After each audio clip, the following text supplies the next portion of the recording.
Hello, welcome to Converging Dialogues. This is Xavier Bonilla. This episode, I am back at it with Brian Lowery. Brian was on the podcast not that long ago, actually. He was on episode 198, entitled Racial Equity and Selfhood. And we talked in that conversation towards the end about the self, and we had a really fun engagement and some healthy disagreeing. And I promised him that when his book is close to coming out, he can come back on the podcast and we can get all into it and really hash out our differences. And he was kind enough to come back on again, and that's what we did for about 2 hours, which I was very pleased. Again, Brian is the Walter Kenneth Kilpatrick Professor of Organized Behavior at Stanford University. He's a social psychologist by training. He is the director of many leadership groups, and much of his research has been on racial attitudes and the perception of inequality. But also he's shifted, and he kind of talks about this in the beginning, towards the social context and what that looks like. He is the author of the new book, Selfless, The Social Creation of You. And we started talking about that in the first conversation, and we talk about it again for 2 hours here. And so for this conversation, we kind of just jump right in, right? So that's the first thing to know. So you don't have to listen to the first conversation. I think it might be helpful, but we do kind of just jump right into it. And so we start by defining the self. You know, how does he define the self? You know, how I define it. We talk about his central thesis, that the self is all about relationships with others. We talk about the self as an individual and how being autonomous and how that needs to be within a social context, right? And so as he states, you know, he goes full social constructionist on this stuff. He talks about the self as an illusion, which we agree on, the idea of a core self. We talk about different identities with different communities, such as with gender and race, and we talk about some of those issues and conversation points there. We talk about the ability to switch identities and how different communities can receive folks with different identities. We obviously talk about freedom and free will, and many other topics around the self. I have to say, much like the first conversation, you know, this was an absolute delight. I when I was listening back to it, I really could feel parts of myself, no pun intended here, coming out that don't usually comes out. Brian brings out a lot of my kind of fun, playful, but very thought-provoking, cerebral self. He just brings all that out in me, and we have a good dynamic. And he's a wonderful person, and he's absolutely fantastic. And I love the research he's doing. And even when we disagree, I just love what he's doing and the research he's doing. And so I can't highly recommend his book enough. It's fantastic. It's very readable, really accessible. And as always, you can find this conversation, all of the conversations, at my free Substack at convergingdialogues.substack.com. It's on YouTube and it's on other platforms. So give a follow, subscribe, all those good things. And now I bring you Brian Lowery. I'm here with Brian Lowery. Brian, thanks so much for coming back on the podcast. I'm grateful that you decided to come back for more.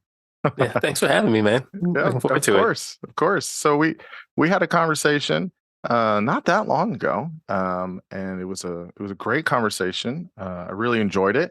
Some of the comments that people have reached out and told me, some emails, some other people have listened to it, have said that they really enjoyed our conversation. They really enjoyed it, especially the the back half of the conversation. So as promised, I mean, I told you I wanted you to come back on. So your book is out, Selfless, The Social Creation of You. This is through Harper, yeah? It's Harper Books. Mm-hmm. Yeah, so it's out now. Just tell us about, you know, how you came to write the book. I know you've done some research and everything, and in other arenas. And so how did you get to kind of write this book, get your thoughts on the self down on paper, and what's your, I guess, hope for people to get from the book? It's an interesting question. I've been thinking about these ideas for a long time. Generally, I've always just been interested in how people live. I know that sounds big, but like, do you look at the world? And I've had, varied experiences, and just see people's outcomes and how they're engaging with the world. And I just always wanted to make sense of that. And being in psychology, so I've been in social psychology, I don't know, like 25 years in the academic space. And I just came to start think about the role of relationships, because that's what we primarily study, and how they actively construct who we are and what that means. And so this is really just putting down on paper and exploration, things I've been playing with for a long time, even though I just recently started doing work that seems, academic research that's really on these kind of issues specifically. But I've been thinking about these issues for a long, long time. Mm. So that's kind of how it came to be. Yeah. Well, it can definitely tell, at least for me in the books. Obviously, it's very readable. Layperson can read it, which is great. It's very accessible. I had the feeling, I don't know if maybe it's because we had talked not that long ago, but it's like, it seems like you had thought a lot about these ideas, and you kind of, it's like, well, there's this way of thinking about it and this way of thinking about it, but here's kind of this way of how I've kind of been sorting myself out on this. And so it does feel like, this wasn't like, oh, I had one book come out and I got another one. I just want to go with this idea. It feels very like settled, like you've really kind of marinated over a lot of these kinds of, it's big ideas, big concepts. So it feels good. I mean, the book feels good. It's an easy read. I probably read it in a couple sittings. So yeah, I'm excited to get into it. Okay, good. Yeah, me too. So okay, so let's start. Let's jump right in with, I guess, the central thesis of the book, and you can make I guess the claim, you can spell it out a little bit more. I know we touched on it last time, but um, so the central thesis is that you believe the self is created, right? And I'm assuming maintained in Mhm. relationships with others. So you go full social constructionist. It's all the self is all in relationship with others. If we're not in relationship with others, we don't really exist, kind of thing. I don't know if you go that far, but so Mhm. how do you define the self?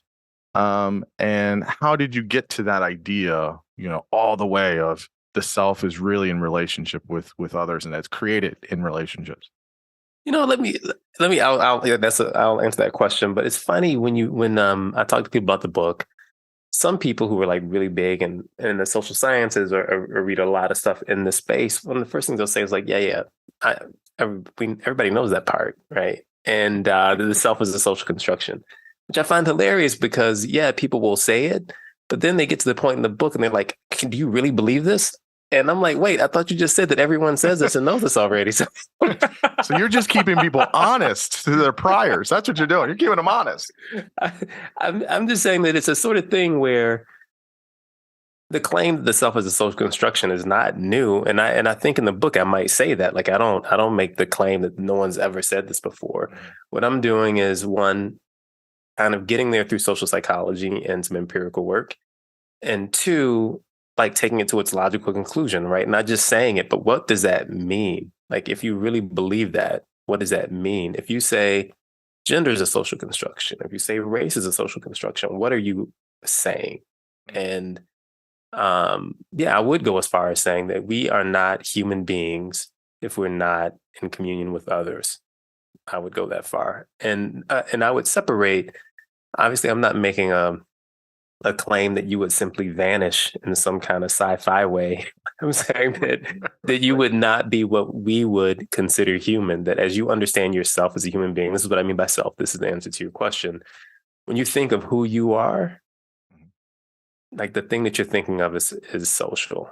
Like, it might not feel that way, but that's the claim I'm kind of making. Like, when you say myself, what you have in mind is a social construction, even if it doesn't cognitively, that's not how you would describe it, and that might not. And I think for many people that might not be how it feels. But I'm making the claim that what it feels like is an illusion. That you really, what it is social. Mm. Is that kind of rooted or based on the fact that, as it goes, we're social mammals, right? That we come from an evolutionary, tree and a history of, you know, sociality with at least other, Homo sapiens at the very least, is just part of our makeup. Like if we don't have that, we don't really exist in the way, if you would think about a self or a human. Does it kind of go to that level to the evolutionary origins of who we are, or something else? No, it would go to that level. Like I mean, I think that it is a product of what it means to be human because that's how we evolved. Like that's, what human beings are. That's what, and I would say it. I would say it in this way. That's what makes us human. Like as a human being, as an individual human, what allows for that is the sociality of human nature, right? Culture. That is a product of how we've evolved, and without that, there's no you. Without those relationships, there's no you as you currently understand it. Mm. So, kind of going to the first part of what you were saying, why do you feel it's important to kind of follow it all the way and to say, so what does that actually mean? I guess I might be jumping ahead here, but I guess what are the sort of implications of that, right? Of looking at the self and how maybe other people view it as like there's me and there's the driver in the passenger seat or whatever, and there's myself, and I'm independent, autonomous individual, and I can choose to opt in or out of this if I want, kind of thing. Or if you go all the way and say, it's based on how perspectives are formed with others. I guess what does that, I guess, mean if we're viewing the self always in relation to others in a very actual way? What would that imply? Yeah. I guess. Yeah. So I was going to say I don't know, but that's not really true. I do have ideas. No. What do you really want to say? I'll throw some things out for you. Okay. It's not as if I'm not sure that you can actually. I'll say that for me, it's hard for me to actually hold on to that. And so there's two parts to this. First, I think the reality of the self could be a little bit like quantum mechanics. Like you can know it cognitively, but you can't have an intuitive grasp of it. It's just beyond what your experience is in a way that is hard to intuitively grasp, but you can cognitively learn it. And so if you accept it, I don't even know what that looks like. So that's what I mean. Like, I don't know that we are designed to grasp our social reality fully, human beings. That's one. Now, if you accept it as a premise that you work from, I think our society would be organized differently. Like, for example, meritocracy is bullshit. Yes. But the belief in meritocracy requires a certain vision of self, a certain version of self, right? Like we could live in a world where you're like, that's just not true. And the policies we produce would be different. The way the economy would organize would be different. The way we thought about raising kids would be different. The way you would behave when you went into a shop would be different. Like, so I think there are implications for how we conceive of ourselves, even if it's hard to like hold on to it.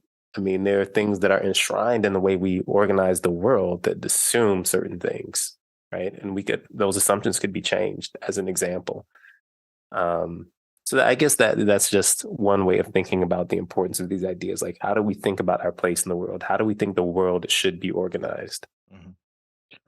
So I want to be clear on what you're saying and what you're not saying. You're not saying that there's no individualism for people, right?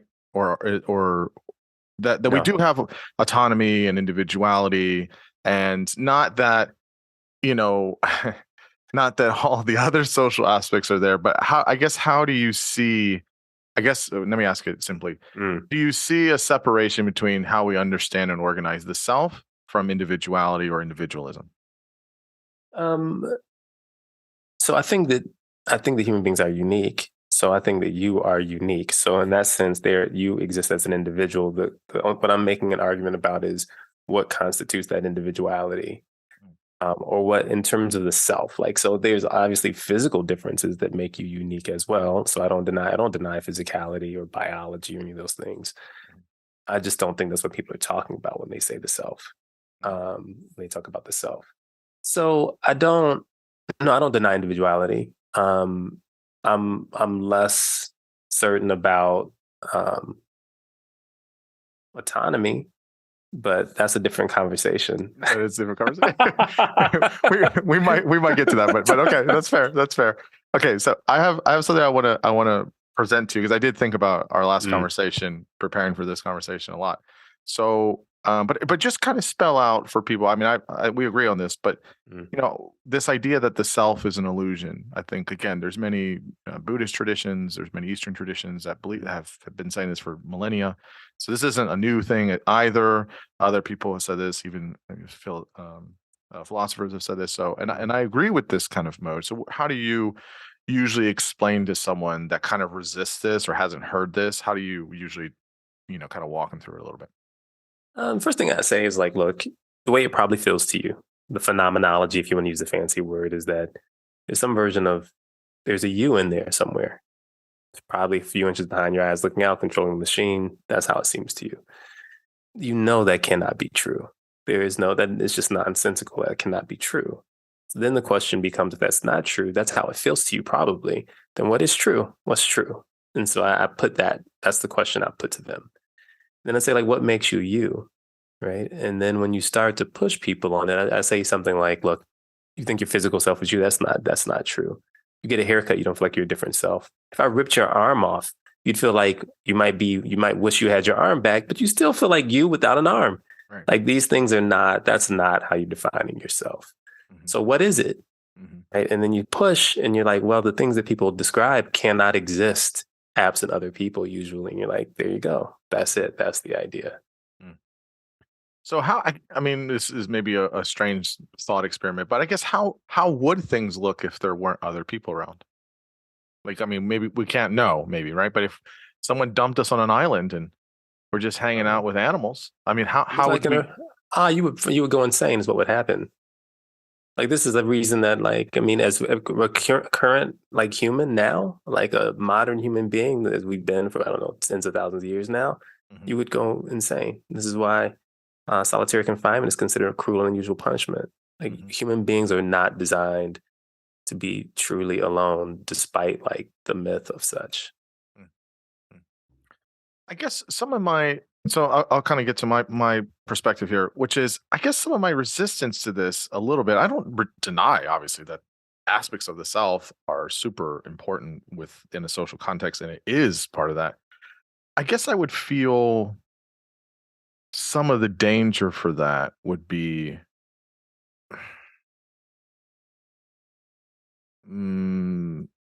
shifting responsibility. So this isn't my problem. This is everyone else's problem. Well, this is the system's problem, which again, there could be issues with a system, but I feel like it really robs you of responsibility. I think I also worry about codependency.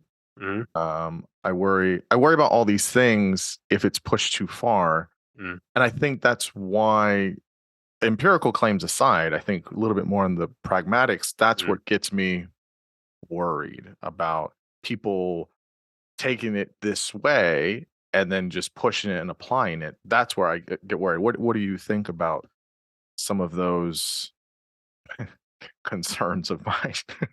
I think they're completely legitimate, 100%. Like, if you take this to the extreme, could you envision a world that seems at best, I don't know, a bit stifling, at worst deeply dystopian? Yep, 100% you could. So I don't. This is why I'm not. Again, I'm not prescriptive. I'm not. This is how the world should be. But at the same time, on the other side, the world we're creating, this deeply tied to individualism, ain't that great either.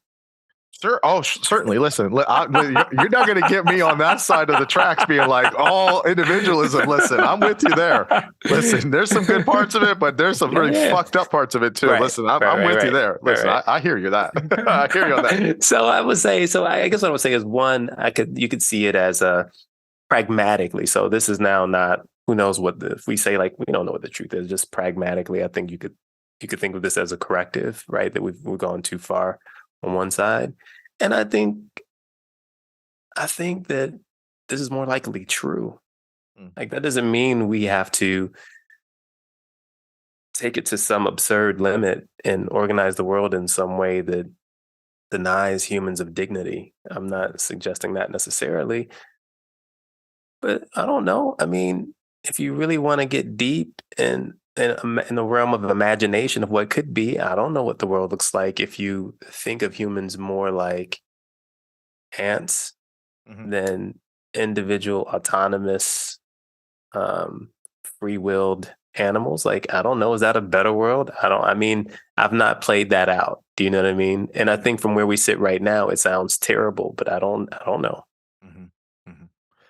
So let me give you kind of, I guess, my counter. I've kind of thought about this in different ways. So let me try and give somewhat of an analogy, and I'll start by saying analogies aren't perfect. So but let me try and unpack this piece of how I want to try and explain it.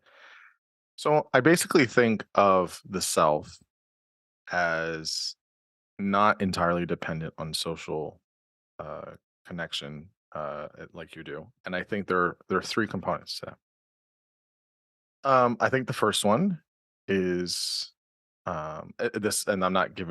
There's no order to this. I'm just spelling Yeah. them out. Is intelligence, cognitive abilities. I think that there is, I know this. I know this. A lot of people have a lot of get very exercised about all of this, very, very bad history with, IQ and inheritability and all this stuff. But I do believe in a thing called G. I do think there is underlying cognitive abilities that each of us have, and we all have different cognitive abilities. Period. I think that that's. I think I think that there is. You can fall on whatever line of this you want, but there's some mixture of it that is heritable, and then there's a mixture of it that's definitely environmental. I don't think these things are prescriptive per se. They're malleable and they can change. I don't think it's like, boom, here's how you are, and that's it. I don't think that way. But I do think that that is a stable trait from what we know from the literature, that intellectual abilities and cognition has some stability over time. So people don't gain or lose intelligence points plus or minus, 5 or whatever points, in either direction, 5 to 10 points either direction. Second, temperament. So if you go all the way back, Thomas and Chess, 70s, right? There's many observational studies and many other studies that have been done since, and I think you talk about temperament in the book, about kind of easygoing babies, slow to warm up, difficult, and I think those are three. Maybe there's another one there of temperament, and and that's not divorced from obviously parents are involved there as well. But when you see babies as they're born, when they come into the world and they just have these temperaments that are there, I think there's a component of that is also stable through time, doesn't change dramatically, and that would be stable. And then finally, the third part would be personality functioning. So if you take Big Five, I think that many of the traits don't change that much over time. Some do, some don't. So I think if it's conscientiousness or openness to experience, kind of grows up until your mid 50s, and then it kind of does kind of will or won't or whatever. And there's differences with each of the five major ones. Sometimes you can break it into the subdomains. So the analogy I have here with these is, I guess, thinking of it like so I think of the self as the car. If you take a car has what? 4 wheels, an engine, transmission, your steering wheel, etc. You need those things to drive the car. Now, you can have lots of different ways in which those things look. You can have, 17-inch rims, you can have 19-inch rims, you can have leather seats, you can have whatever.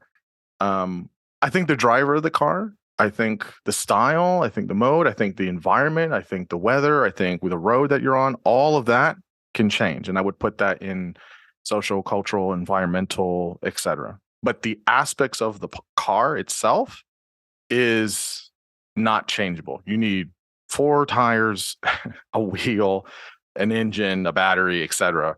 To have a car. And to me, for people, we have, again, the preponderance of studies across 70, 80 years now in temperament, cognition, and personality that make up a stable self. Again, there are things about we can change our beliefs, our behaviors, our actions, our feelings, et cetera, et cetera, et cetera, et cetera. And that would be, in my analogy, different drivers, or 4 people inside, or 1 person inside, or the environment, or what road you drive on. That's all changeable, and that's going to influence or impact the car. But you still have the car with 4 wheels, a frame, steering wheel, and an engine. So I think of the self in that way, that there is some stability, there's some constancy with biological underpinnings, but not only that. I think temperamental, I think, again, personality, some core aspects of personality, etc. So tell me where I'm wrong on this, Brian. Tell me where you disagree. So one, I would say all of what you're saying is, I think the way you describe it, I assume you mean it's all biological. So this is all, I mean, because if it's not, then we're getting close to like, it's all influenced by it. Yes. They all have biological basis. Okay, good. Yeah. All right. So there's a couple of questions I would ask. And I think I see this point. Like, I don't know that there's like, I don't know if there's a right answer here. So I think this is just a conversation. Mm-hmm. I think if you had, First, I'll just for a second, I'll just accept that these things are biologically based, and we can get back to that because I do have some questions about that. But let's assume there's these 3 components: there's cognitive function, there's temperament, and there's personality. I don't know what personality is the hardest one, but let's assume you mean like on the big 5, like where you fall on the big 5, right? I assume that's what you mean. Yeah. Well, okay, but because I'll just say on both, at least on the personality and cognitive stuff, this stuff has been replicated over and over and over in the literature, in many ways. If you go all the way back if you go back to Costa and McCrae or whatever it was in the early 90s, and how it's cross-culturally replicated, the big 5 around the world, pretty robust studies, good meta-analyses, good statistical power. I would have to find something that would prove or show. At this point, you'd have to really have some solid counter studies to show this isn't a stable enough trait cross-culturally for all humans. Well, it's calling it a trait is the issue. It's like saying, because the way that stuff works is really just factor analysis of a bunch of different traits. You get 5 factors, you call them something, and then you behave as if those things like exist as meaningful entities, right? You give them names because you can make sense of them. They become traits. Sure. It's fine. So like, so I'm saying I agree with all that. So let's take this. So here's the question. You have these 3 things. It's kind of hard because, one, if you don't take into account environment, which I think is primarily social, like it could be obviously nutrition, but put that stuff aside. Like at least on the cognitive side, it doesn't tell you where you'll end up. It gives you, if you believe in it and there's questions there, it gives you some upper limit. It doesn't tell you where you will end up. So let's assume we just say like you fall on this, you're at 100 IQ points. It's fine. I drop you in ancient Egypt. These 3 things are the same. I drop you in current day Silicon Valley. You're the same person. You're the same self. Yeah, at your core. Yeah. Say at your core. What do you mean at your core? What's the core? That you have as a human being biological bases for 3 components to make up a human: personality, temperament, and cognition. Let me ask a question. Can I ask a question? Why isn't hair color one of them? Well, sure, you can take physical. I didn't go all the way with physical like dimensions, but sure, you could have, 2 eyes, a nose, 2 ears, no. Like, but hair color is an interesting one. I know it sounds funny, but this is a real point. It's a serious point. Go ahead. Like, I don't think if I said like, all right, your hair color is going to be different, I don't think you'd say you're a different person. I could be wrong. Yourself would be different. No, I wouldn't say you're a different person. Okay. Why do you feel that way about IQ then? Because I think that there are certainly aspects that can be expressed differently, but I don't think that there are some pieces of intelligence that won't change, whether you put me in the Sumerian civilization or you put me 200 years now in the future. Yeah. But same is true for hair color. I just said like it's not going to change. I don't get like if it's stability that's tied to biology. Why do you privilege? This is the point I'm making. If it's stability tied to biology, why privilege one thing over another? What's the criterion? Well, I think with those aspects, you're having multiple genes, multiple genes that are put in that heritable trait, if you will. Mm-hmm. Hair color has less, as far as I know, and that is obviously changeable. You can dye your hair, you can shave your hair, you can cut your hair. Good. I don't know if you get more variables involved if it's that easy to do as of right now, where we're at with our technology. Maybe 200 years from now, we can do that. I mean, CRISPR's got some advantages here. Who knows? Got it. So do you think you'd be the same person if I dropped you? So let's assume that all the genes are exactly the same. The same person in ancient Egypt that you are in today? I think the major aspects in those three categories would be the same. Obviously, I'm not discrediting that social, environmental, cultural things are going to impact and influence. Okay, let me just say one thing about the genetics I said earlier. I think well, I guess maybe some people question this. I'll say a large number of people within social sciences would say that these things are what we understand about what it means to be human, and that these things are stable, but that obviously you're going to have environmental impact. The middle road on this is you basically have genes as like the code that's telling you, okay, here's the structure of things.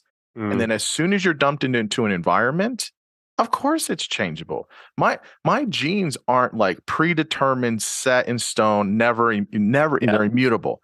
Obviously, when you're born and you're put into this environment as opposed to another environment, there's going to be implications. But I would just say that's not the car, right? That's the drivers, that's the, different, additions, that's the different sports package. Yeah, that you can mix all that stuff there. But the ideas of biological underpinnings for temperament, cognition, personality have a steady basis through time for each individual human. I guess I find the genes argument always really complicated because one, there's not just the genes are expressed and what it means in the environment change. The genes that are expressed will be dependent on the environment itself, right? So gene expression is affected to get there, though. Oh, that's true. But I mean, I guess, again, I don't deny that human beings are physical animals. It's like saying, yes, I know you. I'm simply saying that, so there's no dispute that genes exist.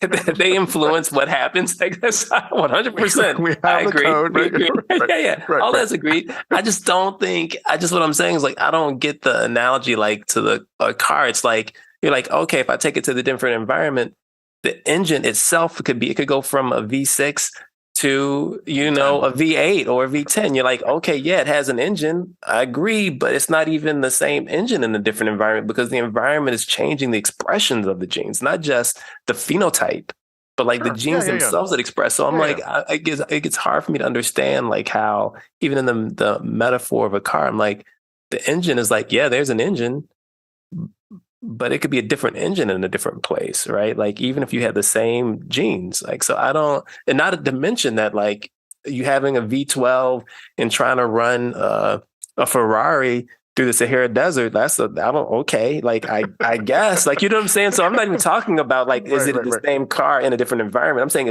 in addition, it's a different car in a different environment. So at some point I'm I'm losing where there's if you drop someone even with the same genes in a different place and a different time, it's hard for me to say that's the same self. I just don't see it.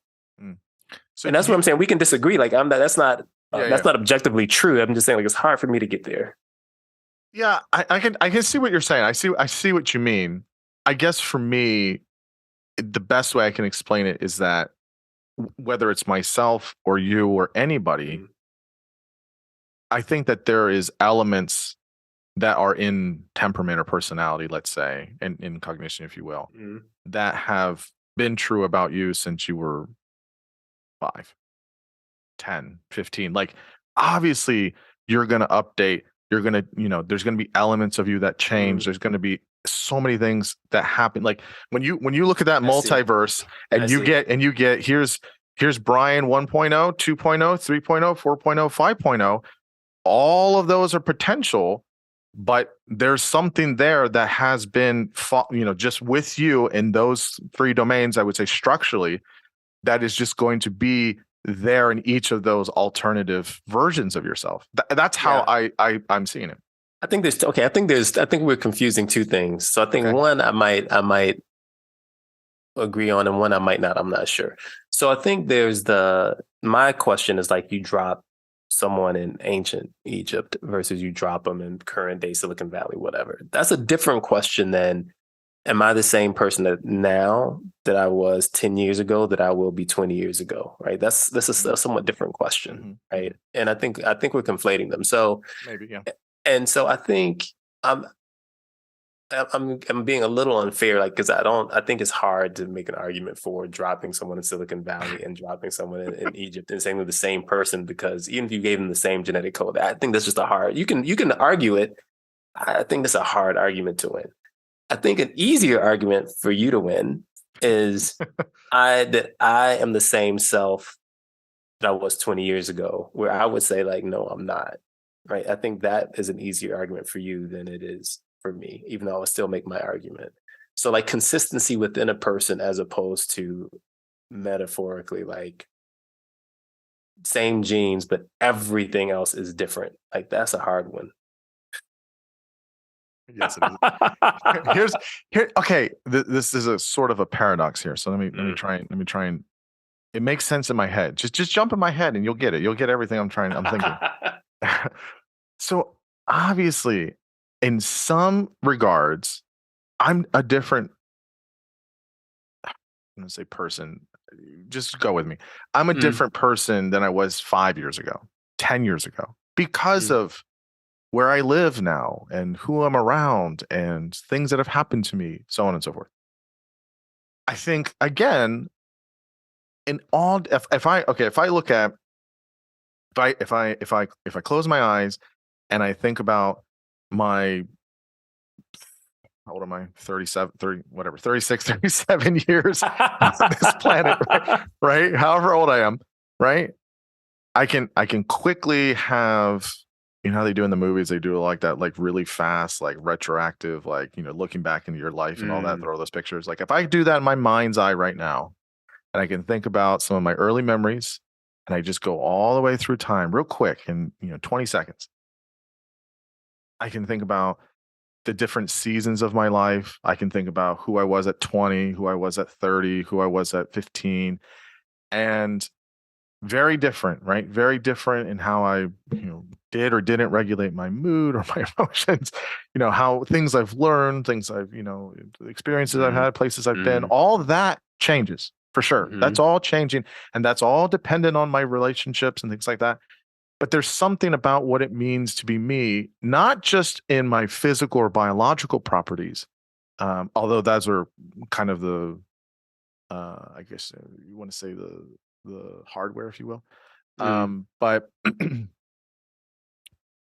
there's something about the core elements, that are connected with those kind of three I listed before, that stay constant. So when I say me and my, closing on my late 30s here, in terms of temperament and my personality, isn't different from when I was 4 or 5. There are all these other things about my life and my experiences and my relationships that have obviously impacted me and obviously made me hopefully a better person, different in some ways, but there's still those essential pieces of me that will probably never change. And that's where I think that it's kind of, it's both. Yeah. Like I agree with what you're saying, but I think it almost has to be a constancy. Otherwise it would just be, if we're that malleable, then we don't have enough footing or grounding to, not go nuts. I think what keeps us from going nuts is the environment we're in, not some internal thing. I think what's keeping you from going nuts is outside of you, not inside of you. Which is, again, goes back to, like, when people do lose their minds, when they get put in solitary confinement, it's really tough to maintain equilibrium. Or you even look at people like, I'd argue that celebrities, that often the environment of fame is so disorienting that it's hard to maintain an equilibrium. Like, there's just environments where people don't fare well because they're not designed for them. So I don't think it's hard Yes. to like just be like, so what you're describing, I guess here's the other thing. I don't know that I would deny. It seems crazy, and I don't think I would push this far. And I do like to push crazy No, I like boundaries. it. I like it. No, it's good. I like it. It's a good But challenge. It's good. but sure, Because is there that's something part of who you are, and that's who you've always been, Brian. You just like to push the boundaries a little bit. And I bet if I jump in a time machine and we're on the playground together, you're probably doing the same thing. Let's just push you a little bit more on the slide. Let's just go see how far you can go. Sure. So here's the thing. Like, I'm not denying. It sounds like I'm denying consistency per se. That's not what I'm really doing. What I'm denying or pushing on is the idea that consistency is essential and is you. I don't know why that gets, do you see what I'm saying? Like, so you're like, that's me. I'm like, okay, even if it's consistent, I don't have to deny the consistency to say that, like, I don't think you believe that's you. You don't believe you're the same person you were 20 years ago. Can you look back and identify something that was similar then, that is truly similar? I don't mean like fake. Yeah, it was really a through line. Sure. Do you really think that's who you are? Nah, you don't believe that. Okay, I'll go with it. So I'll pick on myself. So I would say for me, something that I think is a essential or core element of who I am is I'm a pretty stubborn person, and as evidenced by this conversation, and then also, I love it too. Right. and also I'm a not in globally, but in many aspects though, I am a fairly patient person, I think. And what I would say is that can look and express differently at different points in my life. So for example, when I was younger, I would be stubborn about certain things in a very obtuse and maybe arrogant way that was very disarming for many people. I've since, I hope, learned in some things to say, hey, like, how do I correct for this? How do I inhibit this in some ways? How do I grow in this area? My own therapy at different points of life. How do I not try to deny the fact that this is a good or a bad thing, but how can I inhibit in some ways, and how do I use it in a way that's promoting my well-being and other people's well-being? But the aspect of being stubborn is, and how that looks for me, I don't think has ever been different. And I think that will always be the case, until I die. So I would say, like, you want to say temperament or personality thing. That's what I would say is constant. Again, experiences, relationships, life changes, that can change and morph how I do it, how I express it, how I'm trying to inhibit or not inhibit it. And that's part of me living life with my set of temperamental, traits, if you will, to say, how do I manage this? Again, manage it in context, of course, with others. But that's what I mean when I say, like, there's certain pieces of us that stay constant, and we can evolve and change and grow in those ways. But I don't think that there's some of these core components that, because that could look different for somebody else. It would look different for somebody else. It could be the same trait, if you will. Yeah. But that's how I see it.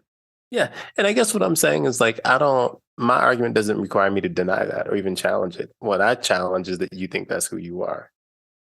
Right. So then we come back to the whole idea of, like, what it is to be you, which I think is probably always going to have difference. I don't think you can nail down a universal definition for what it means to be you or to be the self. I guess what I would say is, like, that's probably fair. When you say when we started this saying, like, how do you explain it to people?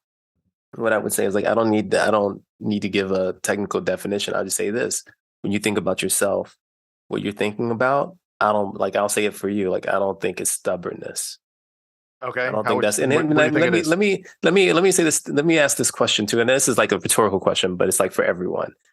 If you believe in transformation, you're on my side. Like, that doesn't require everything about you to change. Yeah. right? It just means Yeah. like if you can look back on your life and be like, wow, I'm a different person, and mean that in a serious way, like my life, like Hmm. yeah, I mean, that's not to deny continuity. It's just saying like as I understand it, am a different self now. If that is possible, I feel like you're on my side. If you accept that as a possibility, now my guess is you would accept that as a possibility because it doesn't deny that there's something that it's not saying like there's nothing constant. It's just saying like that consistency doesn't prevent you from saying I'm a different self. Yes, yes, I would agree with everything that you've said. I guess my challenge then for you on that is, well, how far can you go? And you do talk about we were going to come to it, I'm assuming, but how far do you go with that? Can you really be any self, any you want to be? Like No, you how don't do have we? any choice, really. This was terrible. Oh, This is okay. why So like, now I'm we going to don't. be So more now we extreme. don't. We can jump there. We're jumping there All right, already. go Like ahead. Go ahead. Go ahead. I think it's like that's again. I shouldn't do that. This is me being what I do. Is me being me. You like that? I know. Go ahead. Um, I That's I who think you that are, it's Brian. That's who you are, and then that's I love you for it. I mean, it's great. That's who you are. um I think so let's call it identity. Okay. Identities, and this is the social science literature, right? Identities, social identities. I'm talking about for a second. I think social identities don't belong to people. They are communal property. And to have one, you have to be accepted. It has to be conferred to you by a community. It has to be given to you. It has to be that request has to be granted by a community to exist in any social identity. Let me make that more concrete. If I think of myself as a man, which I happen to, and I go into an environment and I make a bid for that community and in that environment to think of me as a man, I dress a certain way, I talk a certain way, I walk a certain way, all these things. Some of them, sure, may be biological, right? That's like, I don't deny that. And the community decides, do they think of me as a man or not? And that, when those two things match, I'm a man. They don't, I'm not. That's it. And to the extent that that's a part of who I am, I don't get to just dictate who I am. This is partially what it means. Again, this is if you say we are social creatures, like what are you talking about? Like tell Hmm. me what Hmm. that means. Like Hmm. I'm being very explicit. This is what it means. Hmm. It Hmm. means that you can't be by yourself. You don't get to dictate independent of your environment who and what you are. So okay, so if I follow that, let's leave the biology stuff on the table Yeah. for a minute, Yeah. Yeah. right? Um, there's enough people worried about that. Um, Indeed. and if if what happens when you have, because this certainly happens,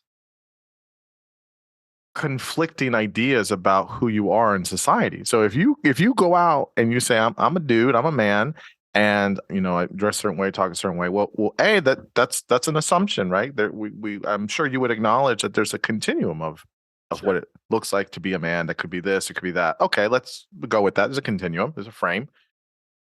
But what if other people view you in society in very mixed ways? Like I don't accept you as a man.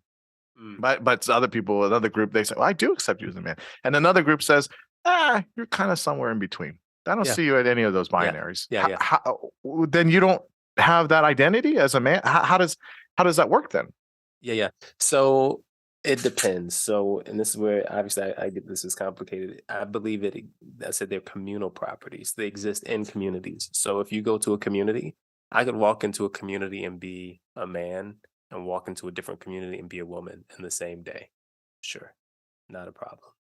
If I walk around and there's no consensus, I would argue that the community hasn't generated an identity that's sensible. So there's no identity for you to request. Like this is what I mean. The identities are fashioned and created collectively. They exist as collective creations. If there's not consensus within the community, that identity doesn't exist as a meaningful thing. But what if there's a disconnect between, so this kind of goes back to one of my initial points. Let's Mhm. say you want to you feel inside that you're a woman in this Mm, community, but that mm. community is saying no. And there's a You're there's not. a there's Yeah. a disconnect. And so Yeah. you would go all the way and say, well, then you're not. Yeah. But 100% I would. but so In that then community, you are not. Yeah. so then how does this then push against that idea of, well, the community then needs to change what I think internally about who I am, whatever that may be. We're using gender for a minute. Let's say it's like, no, well, you say, look, I just have to go to another community that accepts that there's an alignment there, or could the community possibly change the mind and say, well, you know what, we thought this way, but we get it and we see it this way, and that's how it goes. It does. That happens. That's happening right now. There's a debate about Yes. how we think about this. So, I mean, Yes. I don't have, just as we're clear, I don't have a should. I don't, I'm just saying that if there's a disconnect, like if I today decided, I don't decide, gets complicated, but just let's simplify it. Like I thought of myself as a woman. Yeah. I'm walking around and people are engaging me like a man. That's going to be a problem in terms of my experience. And I would describe that problem as a conflict between relationships. So I have to exist somewhere in some relationship, in my mind, at least, as a woman, but in this community, they're not agreeing with that. That's going to create conflict to me. That's going to be painful. And that could change either because I give up that sense of self and accept the way that community sees me, that community, their ideas about gender could shift. Any of those things could happen. Mm-hmm. But to the extent that that community does not confer my chosen gender on me, in that community, I do not exist as that gender. So what does it mean then? I guess is this applying for all types of communities? So is this a democratic community where just the majority rules, or is this more of a aristocracy where you got the big head honchos and they're saying this is how we do it, or is this a oligarch? What kind of communities are we talking? It's a great question. That's a great question. I think of it as more a community in which there's a perceived consensus, not democratic and like majority vote. I mean, maybe that's how people get to the idea there's a consensus. I don't know. Mm-hmm. But I was just reading a paper recently that talks about some of this and people believing, like adults believing, that powerful people in groups can confer group identity onto other people. There's a paper that talks about this, that adults have that sense. Children apparently don't, but adults do, which suggests to me that it's learned. But yeah, I don't know what the mechanism is, but I think there's a perception of consensus. And that could be like, oh, that's what the majority of people believe, and so I accept that as the reality in the situation. It could be that we spend so much time together, the community's tight-knit, we feel like we have to come to consensus within our community about our beliefs on these issues, and that exists as true consensus. I don't know. Mm-hmm. What I'm saying, though, is when you walk into that community, they engage with you as if you're that identity. And if they do, and you believe you are, then you are. They don't. And this is where I get into the whole Rachel Dolezal thing very explicitly. It's like, well, I was going to ask you about the race piece. I mean, the gender is interesting, but I know you've written a few things about race, so now and then I write about it. Now and then, your night job.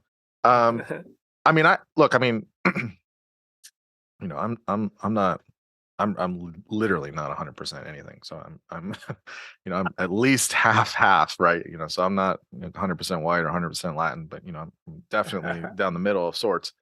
But I'm definitely not. I'm not black. You know what I mean? You know what I mean? I believe you. Yeah. I got population genetics can show somewhere, maybe maybe, I don't know, but like, I can't go into a community and say, you know what, guys, I'm black. You could. People have. I mean, people that you would consider looking whiter than you have. I don't know what you mean. So again, I don't get into true. It could, but like, I mean, but okay. I have two questions here on this. Maybe the race thing's a little bit easier for me.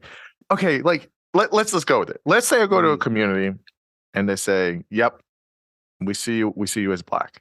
Mm. That's obviously not true. Why?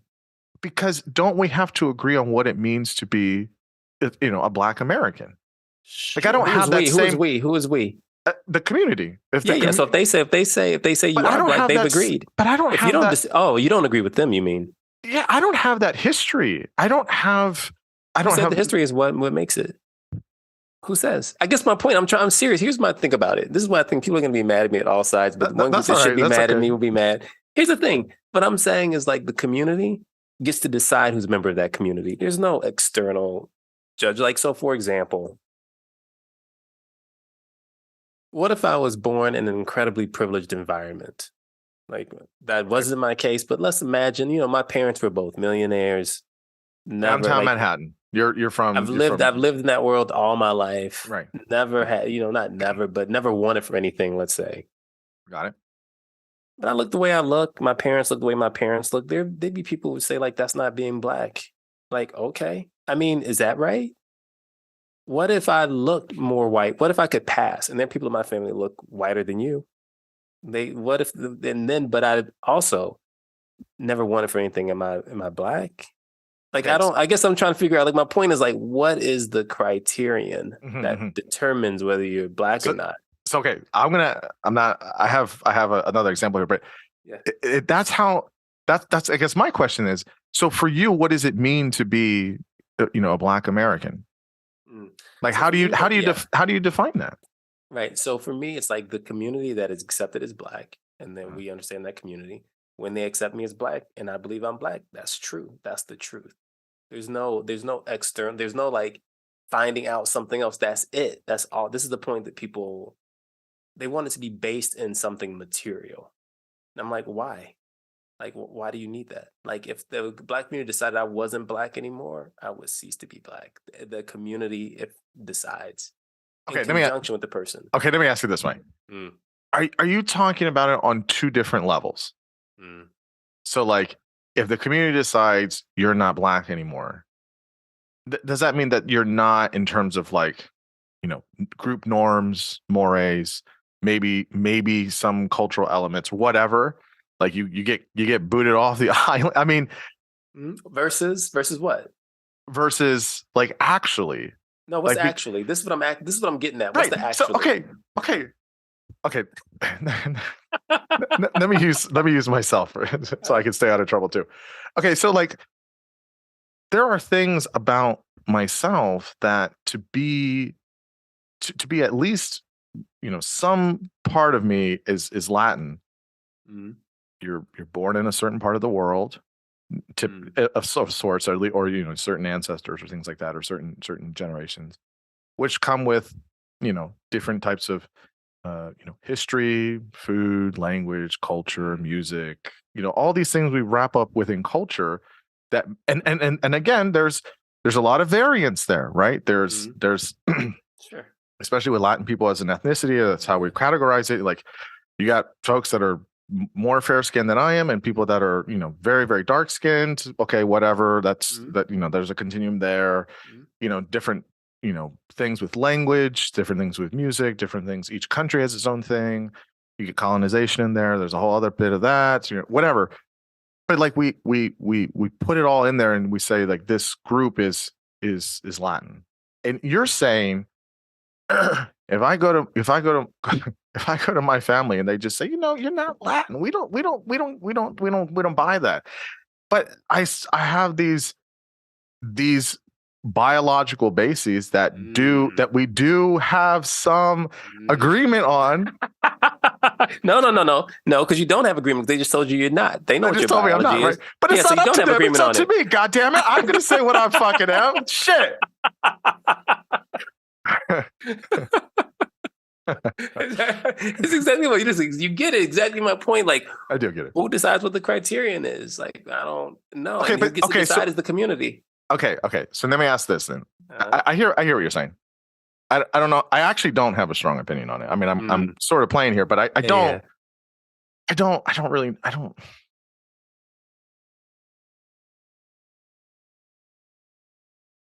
I had to think about it a little bit more. But let me ask this.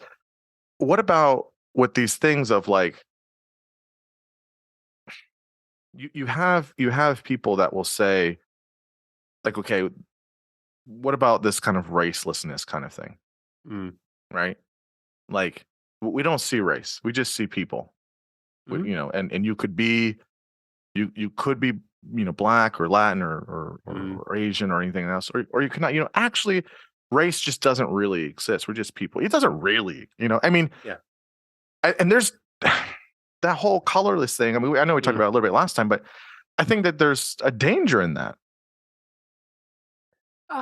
Here's what I would say about that. I think there's a danger in it because of our social political history and our social political moment. There's nothing inherently dangerous about it. Could we live in a world fair. where Yes, that's yes, true? yes, It's just yes, the problem yes. is that it's just not the world we live in. Not that it couldn't be. There's nothing inherently bad about that. But how is that? Okay, so let's take out the social, political histories and things like that. Mm-hmm. Is what you're saying that dissimilar from folks that say that kind of? 100% is completely similar. How? Okay, I don't even see the similarity. Tell me the similarity. Okay, well, you're saying on the one hand, I could be, if a community doesn't accept me as a particular race or gender or whatever, fill in the blank, then I'm not that. Yep. And how is that different from people that say, well, the whole thing of it just doesn't exist? So you agree they exist? Yeah, 100%. Okay. So it's like saying, since money has no basis in reality, it's like just paper that's like worth almost nothing. Money doesn't exist. That's senseless. I mean, a child knows better, right? Like, money exists because we accept that money exists. The fact that it exists because we accept that it exists does not challenge its existence. Okay. Yes. Okay. So here's where I get confused, right? So see, this is I'm a grounded person. I need things stable, right? I mean, this is who I am, Brian. This is who I am. Okay.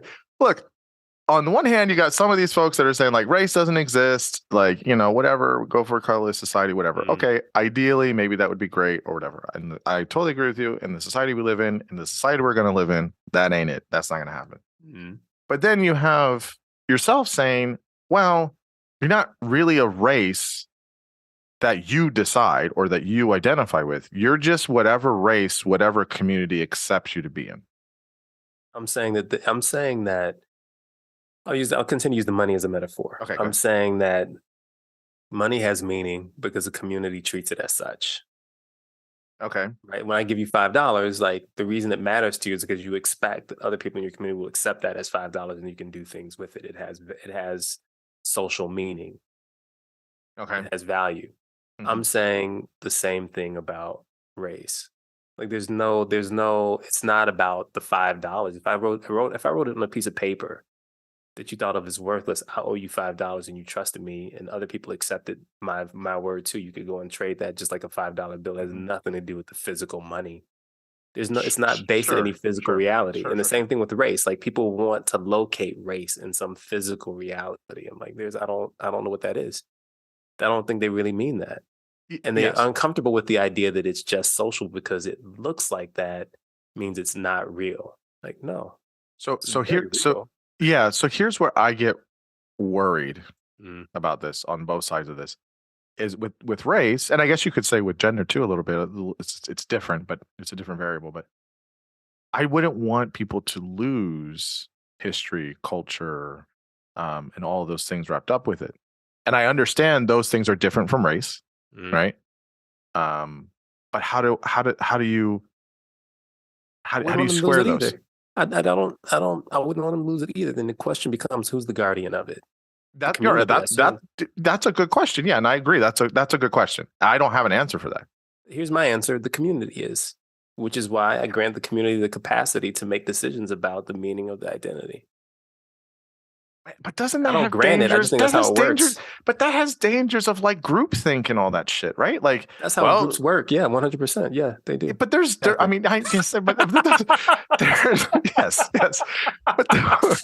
but there's dangers with that, right? Yeah, there are. Yeah, I'm not describing a utopia, dude. What I'm not trying to say like this is how the world is and it's great and it should be this way. I'm just saying like, look, this is how it seems like it works to me. Okay, let me okay, fair enough. Let me ask this a little bit more specifically, and maybe it's just too varied, but I guess what is the criteria again, then for some communities?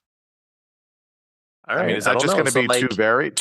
I mean, how does that They How does work it that out. Like, happen? here's the thing: like, the Jewish community has ways to define who's Jewish. I mean, I assume, like, if you want to convert to Judaism, like, there's a whole system to do so, right? They have there are ways to do it. They talk about, and I'm not Jewish in this, and that should be clear. Like, I don't want to use this as a big example because it's not like I'm deeply, Yeah, yeah. No, I immersed in the culture.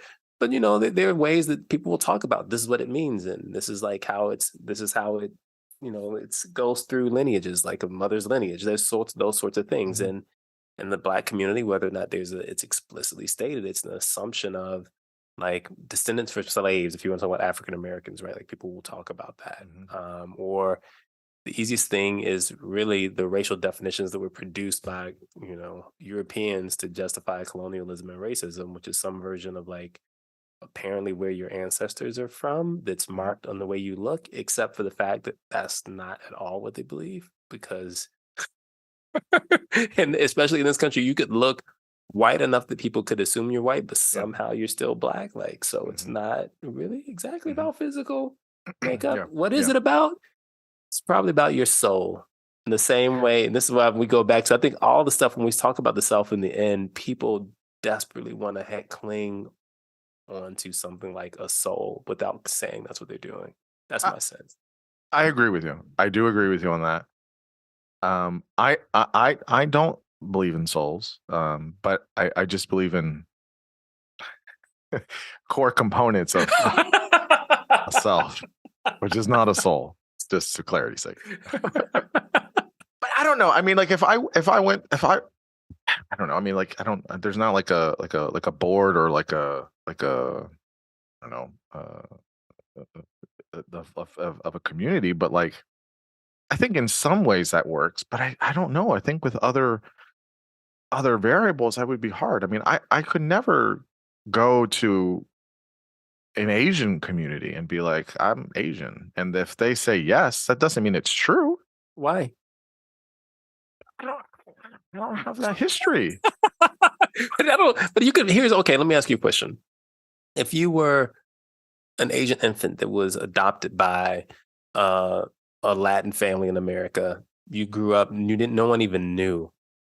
No one knew, and you didn't look enough Asian in people's minds in the community you were in. You looked, I don't know, to people you looked Mexican. Who knows? Mm-hmm. Are you Asian? I mean, You don't have the history. Like, I don't know what you mean. The history is what is in your blood. What are we talking about? I am not for biological essentialism. I just want to be clear here. I mean, yes, that's fair.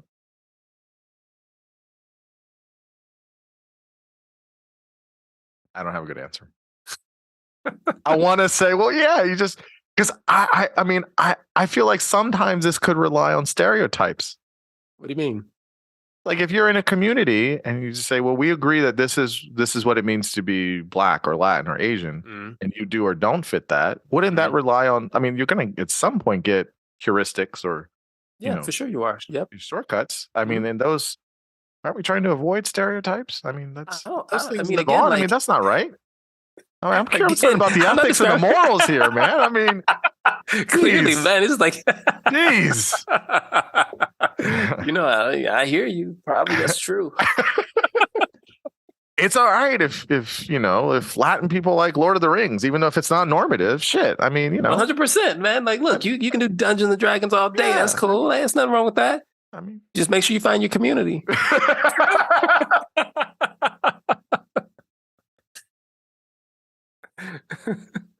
noted. Do not don't bring Dungeons and Dragons home to your Thanksgiving dinner. You're gonna be put on the leper colony. Don't do that. You got to find which community that works in. I mean, I hear you. I hear you. I mean, yeah, I hear you. I mean, what, in part, this is not, it sounds like I'm making this big claim, and really all I'm doing is like pushing on pushing to clarify the claims that other people are making without being explicit, right? Like, I think it will feel uncomfortable, but I think if you really press, it's like, I think this is probably how it works. Mm-hmm.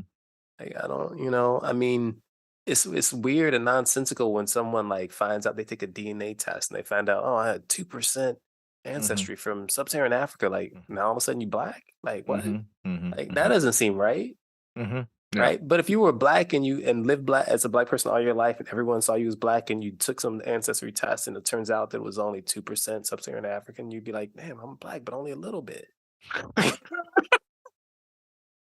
I don't know what that means, but you know what I'm saying? They wouldn't be like, man, I was wrong. Like I'm now all of a sudden I'm a white man. Like who knew? Like right. I mean, I'm sure I'm sure that you don't feel very positive about this whole one drop rule kind of thing, right? That is the whole thing. I mean, here's what I mean. The thing about the one drop rule is like it just gives the lie to the fact that what we're really talking about is biology. Like it's just not. It's just silly. Yeah. I'm with you on that. But I guess okay. Let me make this a little bit.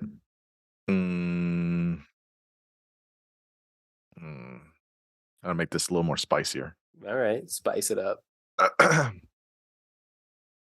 So like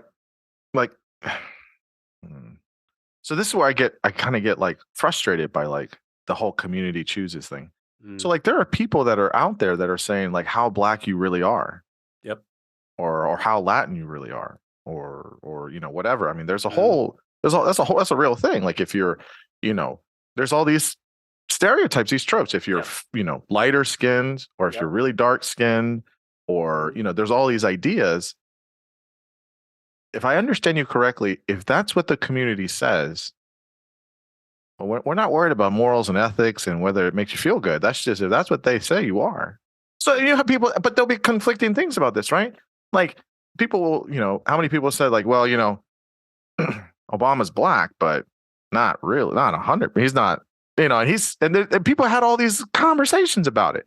Yeah. Well, his dad was from Africa, so he's not black American. Even though when he goes out in the world, people ain't know about all that. They just know he presents as you know, a black guy, or that he's half white. Yeah. Like people, this is what I'm saying. Like, I mean, again, public figures totally different. I mean, people say this about Kamala Harris. People say this all the time. Look, she's from Jamaica and her mom's from India. She's not, you know, African descent. You know, and all these things, and it's like, how black is she? How does she know about the black experience? Like, that's people say this stuff. That's different. Like, so here's an example. Like, look, I know the black experience best, and you can tell me if this fits. Like, look, you could be, say, you black, but you live in a community that's like, you know, likes hip hop and likes basketball, which is cool. Like a lot of people like that, and you just don't. Mm-hmm. They'd be like, you're not. They might say you're not really black, but they don't mean that. What they're saying is like that's just not like that's the wrong way to interpret it. We're talking about different things, right? We're talking about them saying like you're not a central descriptor of the category, that you're not prototypical of the category. They're not denying your existence in the category. I'm just saying there's a way in which you don't want to stumble over language. Like Rachel Dolezal, they were like, no, she's not in the. People decided she wasn't in the category. That's different than somebody deciding like you're in the category, just not a good member in their mind of the category. Like, and I think that's what people would say. Maybe they're like challenging how central Obama is in that category, or how central this identity is into how he sees himself, or how they should see him. But they're not. They weren't actually denying him the category.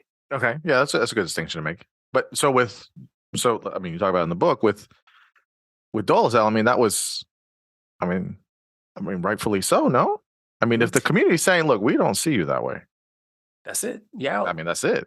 I mean, you can do all the things, augment all you want. I mean, it's just not going to happen for you. Correct. I'm with that. So what I say about Dolezal, and then you read the book, but I'll say it for everyone else that hasn't yet, but still read the book. Yeah, please do. It's great. I was like, she was born a white woman. She became a black woman.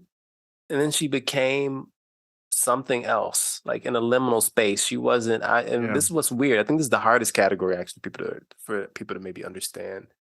I think she's like in some kind of racial purgatory. Like she's not. Black people see her as white, but she doesn't see herself as white, as last I understood. And then I haven't kept track of her, so who knows where things are now. Yeah. But that means you're just in some liminal, undefined space. And this goes back to that thing you asked me about gender. Like you don't. You can be in between things. And it's probably not. It's probably if it matters to you, it's probably not a comfortable place to be. Well, that would be difficult because again, if we are social, you know, mammals and creatures and all that, and we don't have a tribe, we don't have a community. Oh, yikes! And Ooh, that's scary. Tough. Yeah. 100%. Yeah. I guess in the racing, I mean, again, I mean, I think with when it gets more closely blurred is where it gets complicated. So if you were to, I've obviously talked to you and I'm reading your book and I'm like, well, what about all of us mixed kids? I mean, we're all fucked up in some ways. We're all confused. We're like in different communities, man. I mean, listen, let me tell you, my, let me tell you about my lived experience. All right. Let me tell you.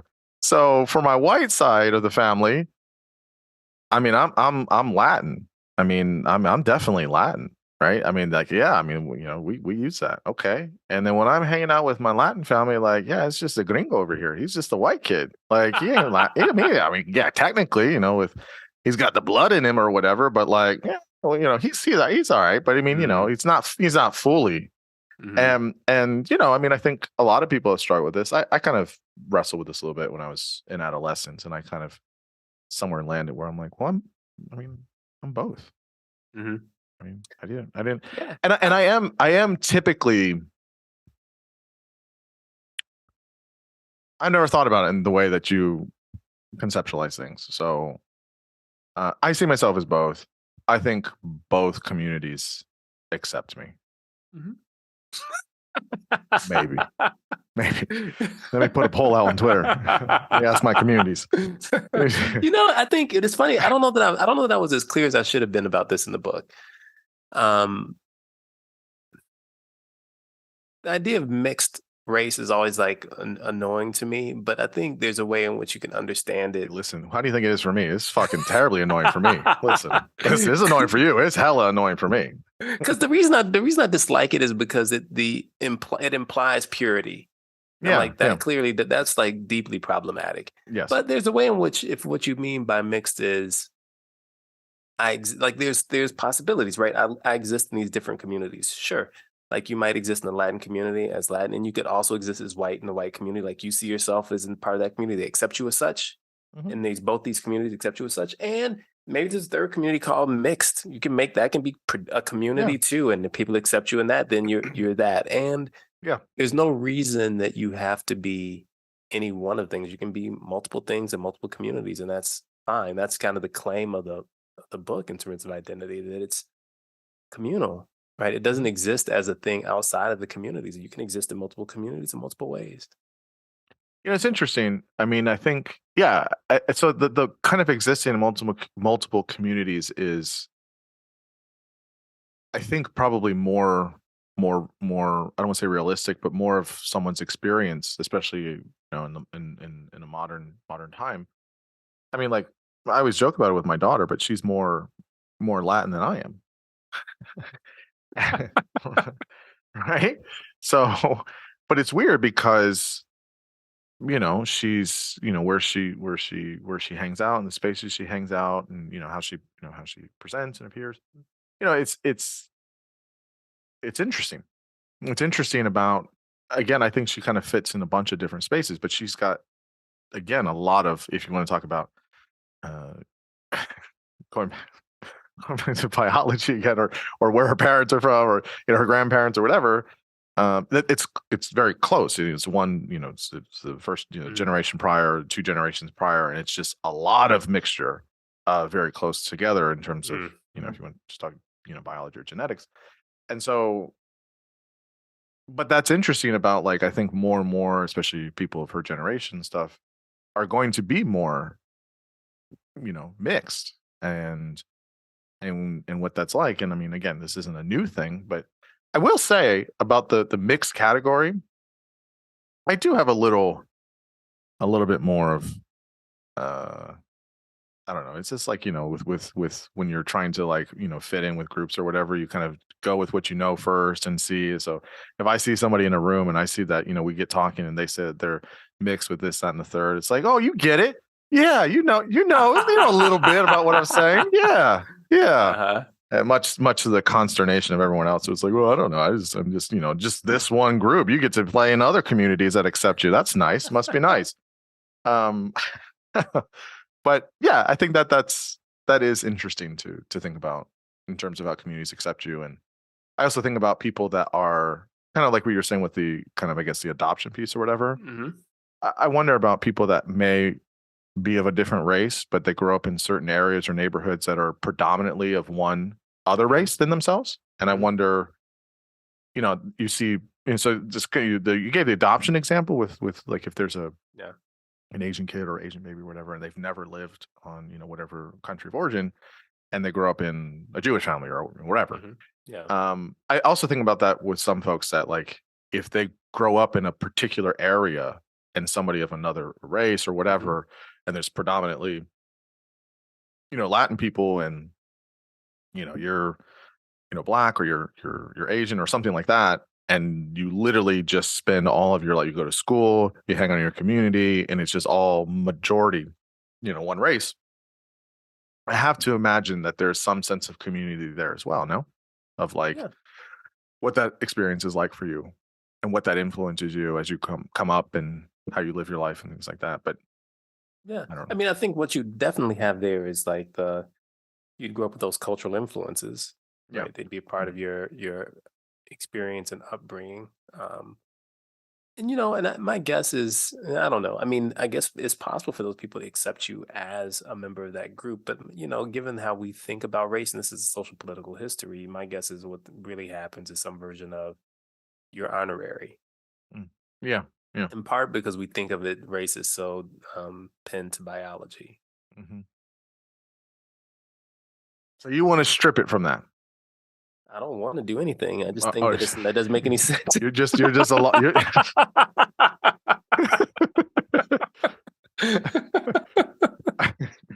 Okay, let me ask you again. Are you talking you talking about in the book? Like, I guess what about this idea of freedom then? So this is Mm. kind of going against this whole thing of like, this is, I guess, the hardest thing for me. Mm. And I feel, well, not was one of the hardest things, but I guess I feel conflicted about it because I believe in the illusion of free will. I don't believe it actually exists, in this like hard determinism kind of thing. Mhm. But we act as if we have free will, I think. Yes. And that's Yeah. fine. That doesn't Mhm. bother me. Yeah.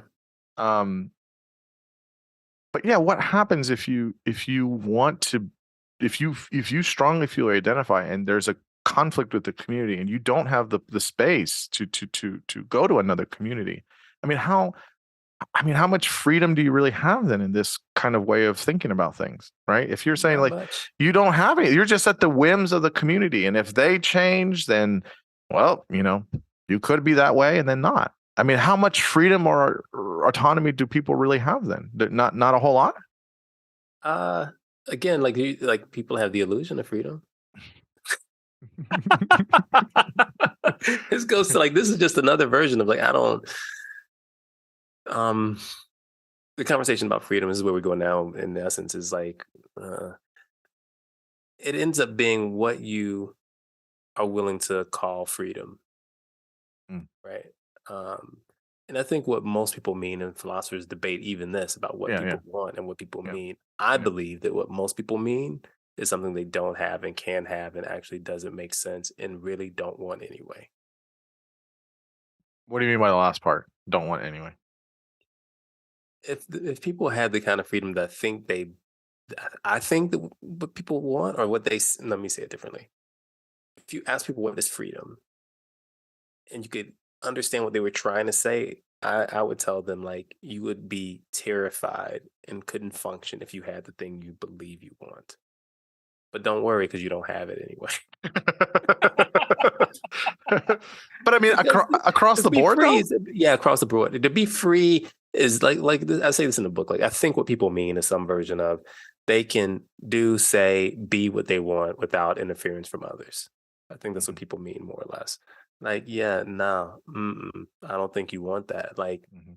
how would you be tethered to the world? How would you know what your place was? How would you have any sense of meaning, purpose, of coherence?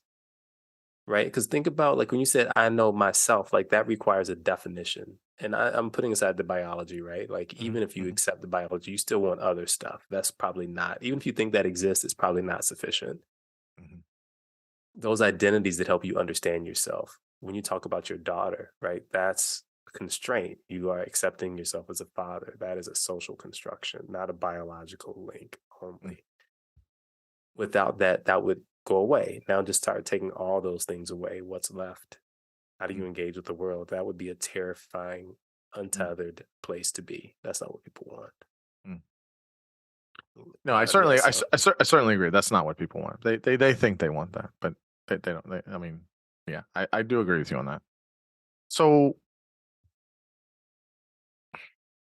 okay, let me ask it this way then: from a longitudinal or developmental perspective, is it is it is it possible? You don't have to make a value judgment on it, but is it possible that you could change too much? Like, could yourself, if it's always in connection with all of these other folks or communities, and you know we're impacted by all of those things, is there a type of like disarming or unsettling where we're changing too much or too fast or it's too different too quickly? Or how do you see that? Do you see any place in the future where there is some kind of like I guess constancy there, where it's like, hey, listen, I'm parked here for a decade, or 2 years, or is there how does this look? I guess as people evolve and develop, you know, decade by decade by decade as they're on this earth, how do we have this kind of like? There's nothing. We're not tethered to anything.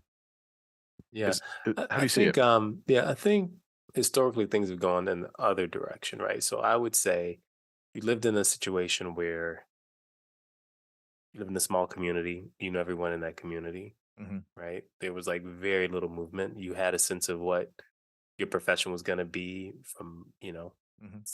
from the time you had any consciousness of needing a profession or what that was. There would be a sense of deep stability that I think is already being eroded, has been eroded historically. I think the degree of mobility, the degree of perceived choice, the atomization of communities, all those things allow for greater fluidity and probably just being disoriented too, like Hmm. disorientation as a person in the world. Like it's something it's probably in some ways unsettling. That'd be my guess. Um, I don't know like what that means, like how it's going to be in the future. I mean, as an example, I think, um, and this is no value judgment. Like generally, I would just say that I want people to flourish and people to have lives that Yeah. they feel good about, like whatever that means. And I do what I can to participate in that for people if I can. And I bring that up because I'm going to say like gender as an example. I think the current trend towards the perception of greater fluidity in gender is interesting. Like, so when I Hmm. say Hmm. perception, I mean, like, I think of gender as a social construct. So, yeah, there's no reason that I don't think there's no external reason law laid down. Now I'm going to say, get myself in trouble, law laid down by gods or a god that dictates that it must be Hmm. any particular way. However, like it's a thing. It's really a thing to disrupt something I think as fundamental as the way we think about gender in terms of society. Like it's like I think people maybe underestimate the both the complexity of what that would entail and the profound consequences, some of which are probably almost impossible to predict, of disrupting something that's so core to the way we organize ourselves in the world. Like, so that's not to say you should or shouldn't do anything. I'm just pointing out that like I think you see this movement towards pushing away from clear categories that might make it really hard to engage effectively with each other. Like, so I don't know if we have the right categories. Like, should we eliminate race? I don't know. Should we eliminate gender? I don't know. Is it I think it's probably easier to eliminate race than it would be to eliminate gender. Like, I don't know that I'm not sure that we can eliminate gender as a categorical. That's a different conversation. Hmm. A colleague of mine does research on this. I think it's fascinating that says that to give someone a gender is to acknowledge their humanity. Like humanity requires the assumption of gender. I think she might go further and say something like a binary, but I don't want to put that in her mouth. But Hmm. the gender is fundamentally human in some way. I don't think race is necessarily like that. But all this to say, these things are things we produce, and as such, they are things that are subject to change. I Yeah. think there are costs and benefits to changing them in that. Hmm. Hmm. I guess my question here is, as I mean, we're having this uh social conversation about Mm, gender and sex and all that stuff in the absolute worst ways possible. Um, and for me, I mean, I think we align here, um, that I want people to flourish and I want people to be treated as a human being with respect and dignity, regardless of any of the other stuff. I mean, we can debate and talk about it, but at the end of the day, when I have a person in front of me, that's what I care about. I do care about their various experiences, similar or different to mine, doesn't really matter, and what that's like, and etc. But I wouldn't want someone to be treated differently because they're, um, in in terms of gender, they're in between or they have transitioned to one other gender or mm, not. I don't think we should treat people differently because of that. And I know that's kind of like a sort of a cliche thing to say, but I kind of like put my money where my mouth is, I think, on this and say like, yeah, and I think that scales all the way up to, inclusive policies that we have. mm. I think it's nice to say that individually, but I do think we need to be very aware and concerned for folks that are, in these spaces. Um, You know but I what's funny? guess, Like, yeah, go can I ahead. say one thing here? Like, I 100% agree with you there. And the thing that I've just now thought about is what is to the extent you can talk about the community and the communities that, if you believe me, um, find ways to consensually produce identities. What's the responsibility of the community Yeah, I've to I've I've individuals I've too? heard You I've know, heard I've heard this. Where have I've either read it or heard it somewhere else that there's, um I hear this. I'm blanking. Oh, it's when I was talking with Judith Herman, and she mm, does all the trauma work, and she's done work with trauma with intimate partner violence and things like that. She's been doing this stuff since the 70s.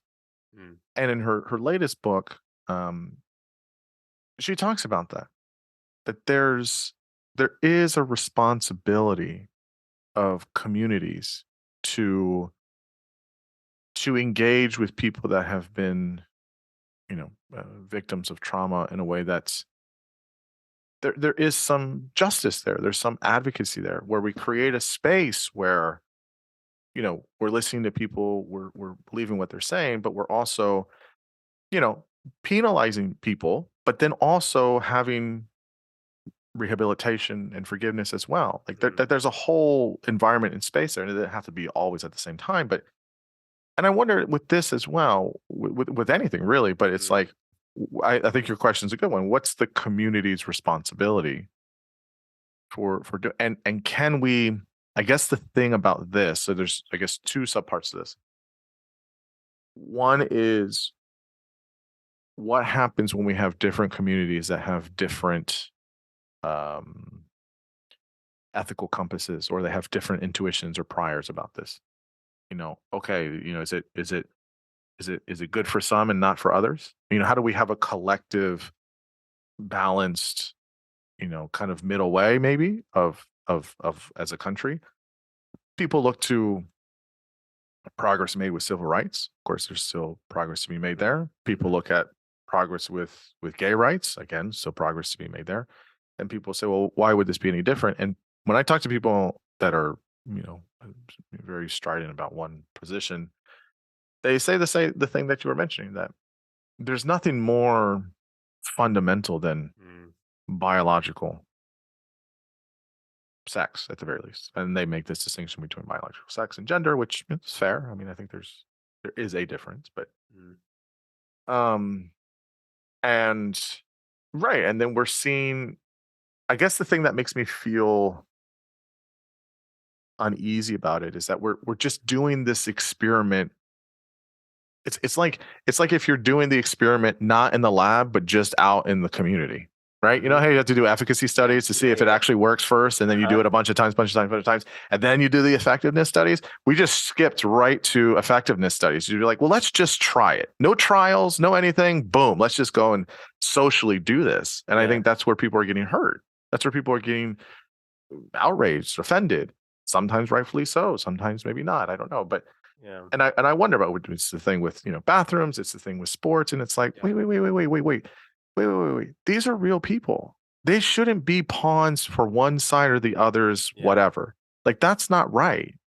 How do we figure this out? How do we have these conversations and then do some of that, Yeah. or do it at a bigger scale? And I don't have the answers to any of that, but that's where I kind of, again, kind of going to what your questions. I don't have an answer either. Is Yeah. what's the community's role in trying to help figure these things out and saying like, wait a minute, let's not protect, but let's try and advocate, or yeah, I guess protect in some ways from people inadvertently or directly getting potentially hurt.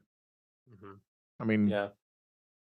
Yeah. I mean, I think I mean, the gender thing is such a complicated issue. I mean, I really have no answers, and yeah, again, I me just neither. my obviously, if we had answers, we'd be doing something Yeah. much more important.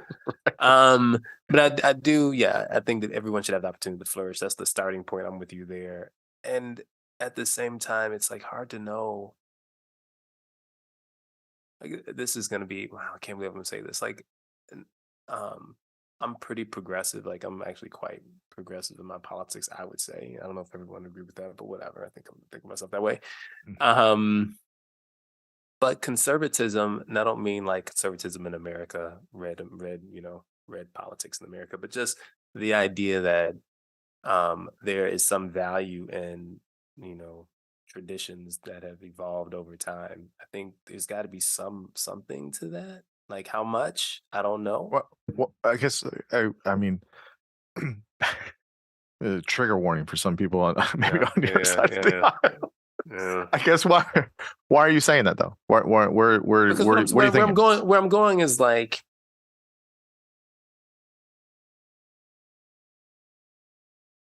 I think that gender as it currently exists is too big a stricture. So I should just say I think that there is like a corrective that is moving towards allowing more flexibility. I think that's right. I agree with that. And do I think it seems reasonable to just jettison the concept wholesale? Like Mm-hmm. I'm not sure. Not because I think um the gender binary is right or even good, but just more I don't it seems so central to how people understand themselves. And even people who are transitioning sometimes are what they're Mm-hmm. asking for is not the elimination of gender Mm-hmm. Mm-hmm. binary, just It's an just understanding on the other the yeah, beat yeah. that they believe exists on the other Mm-hmm. side of it. Mm-hmm. So even for some people who are transitioning, like the elimination of the binary would be problematic, right? It's not Mm-hmm. just for the people who fall on the right side, Mm-hmm. biologically, whatever that means. Mm-hmm. And I guess the reason I'm bringing this up is um, communities provide some degree of stability. Like, what is the right balance between slow, steady transitions that provide stability Mm-hmm. and a recognition that rigidity is, in the absence of flexibility, is causing harm to people? Like, how do you manage that tension? And I think that is something that communities should be thinking about. And I worry in multiple ways we aren't that many communities right now are not doing that. Like that communities are taking extreme positions on either side, and that's not really, in my mind, maybe that's not the best thing to do for the individuals on the ground, Mm-hmm. right? Mm-hmm. That it doesn't really. I mean, you taking it's like it's a polemic, not a pragmatic approach, Mm-hmm. Mm-hmm. right? Mm-hmm. And I think that isn't in service of the vast majority of individuals. And so, and the reason I brought up the conservatism side, just again, not political conservatisms that exist Yep. today, but just the idea that I think there needs to be a balance between understanding the value of some things that are, and also being willing to look for what can be. Hmm. Hmm. Yeah, I would agree. I would agree with that. Uh, this is something that I've evolved on over the years. So I've Mm, changed in this way, right? This I didn't used to think this way, right? So mm, maybe this is just my evolution, or I don't have a self, so maybe that's why it's always in flux. exactly. There you go. There you go. Yeah. I agree. So let me kind of I'll remove it from the kind of hot topic here of Hmm. gender, and just kind of say more generally of what you're saying. But I agree with you. So here's what I think about this is, to me, I think community is important for a whole variety of reasons, and I think people collectively making decisions is going to have individuals that don't agree, or they don't agree as hard, but the consensus is this makes sense to do in the space we inhabit, or we cohabit, or whatever. Okay. Mm, When people are doing that, and communities are going to get things wrong, they're going to get them maybe right for the moment, whatever. There's an evolution mm, to this. When you have that, and communities create symbols, rituals, norms, all of these things, and you have, in some cases, decades or centuries of people just building on that slowly to get to where you're at. I don't think you just chuck that out the window, right? I mm, think that there's a certain type of respect for some of those things, and say, okay, do we want to change this? Do we want to update this? Do we want to evolve? In many cases, yeah, sure, absolutely. But mhm, how you do that, and how you treat all parties involved, I think is important. I'll give a concrete example. So I have lived in Maryland, all my life, and I've, for the most part, lived in kind of the counties in Maryland that are just kind of by either DC or Baltimore. And so always kind of around the city. And even where I've lived, I've just lived in, cities in Maryland, right? So I've never lived on a farm. I've never lived on the bay. I've never, those things feel familiar for me because I've lived around it, but mm. haven't actually lived in those places. I mean, I don't live on the Eastern Shore, but let me tell you, we have the best crabs. I mean, that's a real thing. And every summer I do it. And it is a like part of me. I feel very, very connected and attached to that. But a couple years ago, I decided to move. It was an intentional thing for a variety of reasons. But I moved to a more rural part of Maryland. So Mm, I live up in Western Maryland now, and folks here are different. They're different. They have a different longer history in some ways. They have a different makeup, mm, politically, culturally, etc. And actually, where I live at is, I don't know if you remember, it was a couple years ago, the New York Times had this kind of like interactive where you could put in your zip code and kind of mm, see like where they fall politically, right, mhm, based on like voting history, X, Y, and Z. And the county I live in is 50-50. mm, It's 50 mm. liberal, 50 conservative. Wow. Pretty much down the middle. I think it might tick over liberal like 53% or something. And that has Mm. evolved over time. It wasn't like that Yeah, 25 yeah. years ago. So that's where it's at now. So I like balance. I mean, Mhm, that's what I like. And I've lived in very up to, I mean, where I lived previously for about almost a decade was very progressive, very mm. progressive. That's fine. I don't have anything against progressives or living in progressive spaces. More taxes over there, but that's beside the point. But I don't. I like. I actually, I'll be honest. I like paying my state tax because I know it helps my fellow Marylanders, and I don't complain about paying my state taxes. Um, but again, I think I would have said this if I kind of grew up in the opposite side of things.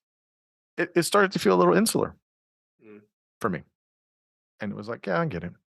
We've pretty much in the same kind of space. I'm not a progressive.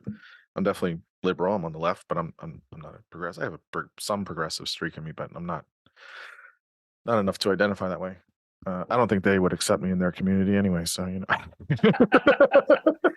think you don't think they would. I'm pretty sure they wouldn't. No, they wouldn't. I'm iffy myself, but I think I'd make it. I'm moderate. I'm definitely on the left for sure. But I can hold two thoughts in my head at the same time. That's not to say that progressives can't do that. I'm not trying to say it by inference. That's not what I mean. Don't take it that way. That's not what I mean. That's not what I'm saying. Anyways, but the point was, when I moved to another place where it was a little bit different, my kind of like, prior to that is, I'm the new person. I'm the one coming in to somebody's space, coming into an environment, coming into a community. I don't have to deny my beliefs or who I am or anything like that in my world, who I am. But I do need to be, I think, respectful and open and considerate of wherever I'm going. So if you flip this and I was going into a more conservative, or if I was going into a more liberal or whatever, I'm using politics because it's easier in some ways. I would need to be open and respectful of and respecting what that community has built before I got there, and not come in and just say, all right, guys, you guys are really just antiquated. We just got to throw this out, and you got to do it this way because it's better for whatever reason. I could believe that, or I could have ideas about that, but how I do that and how I do that over a certain amount of time, I think is probably most instructive. I don't know. What do you think? I think that's right. I was going to say, I do. I mean, I want to caveat what I said before, and I think it fits with what you're saying. And I don't know if you would accept it I think you will, as a important caveat. That sometimes the way things are existing systematically are oppressing certain people, or not giving them the option of like giving, and I think that I just have no tolerance for that. I think that we should be clear, because I think this is what you believe the same. That's different from, it's not like every tradition is equivalent. Yeah, 100%. Yeah. And so I think, with that in mind, I agree completely. Like, I think it was something, so a friend of mine, he always makes this comment about, not always, but he's made this comment to me a few times, which is a great one. He's like, and this is, I'm going to connect it to work, but you can make the social leap pretty easily. So you go into a new environment, you're doing some work, you're like, this is crazy. Why should this be this way? And you change it. And then all hell breaks loose. And he's like, Chesterton's gate. It's like, well, what's that? He's like, you go in, there's a gate there. You're like, why is this gate here? You don't know why. And you take it down, and then you realize it was there for a reason, but you weren't there long enough to understand why it was there. Right. And so I think sometimes they serve a function that you might not understand, and to change them without understanding how their functioning is risky. Again, though, then you have to make a decision about the cost of the unknown, plus the cost of this, whatever it is, the inefficiency or problem that you see. And I don't know, I mean, it's, human beings are such a complex lot, and the way we exist in a community is, arguably more complex than like basic physics. Because at least in basic physics things, there are some, we might not know them, but there are laws. Like, it's not clear that the system that we exist in isn't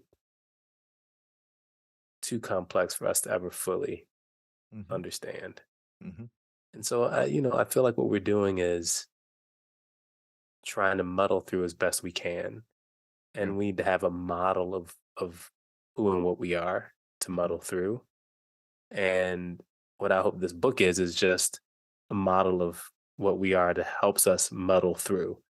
And I want to be clear about that, because like, what exactly we should be doing, like, this is why it's hard for me to say, because I don't, it's too complex. I don't know, but I do think that having this conversation with you, and I hope in the book what people will see is it's useful to think hard about what we are as we try to muddle through.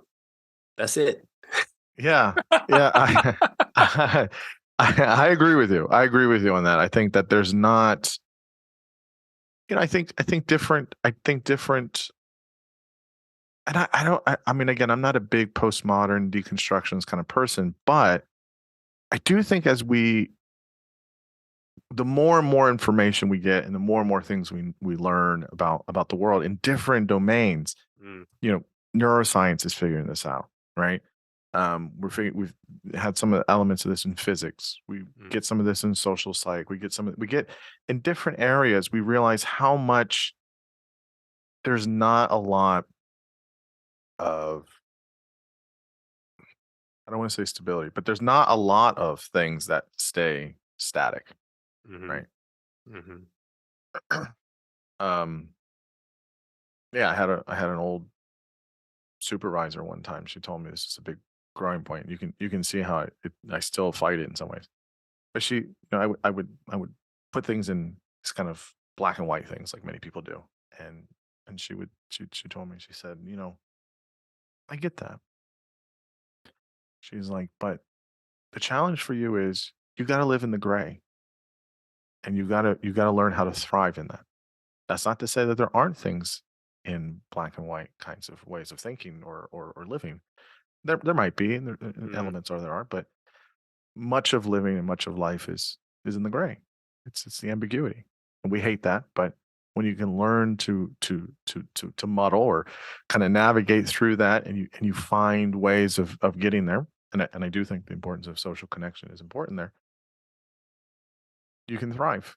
There isn't that illusion of freedom that is, you're not constrained by a lot of things, and you can potentially be a person that you want to be, or you want to grow into being. And that's, I think, I think that's really hard.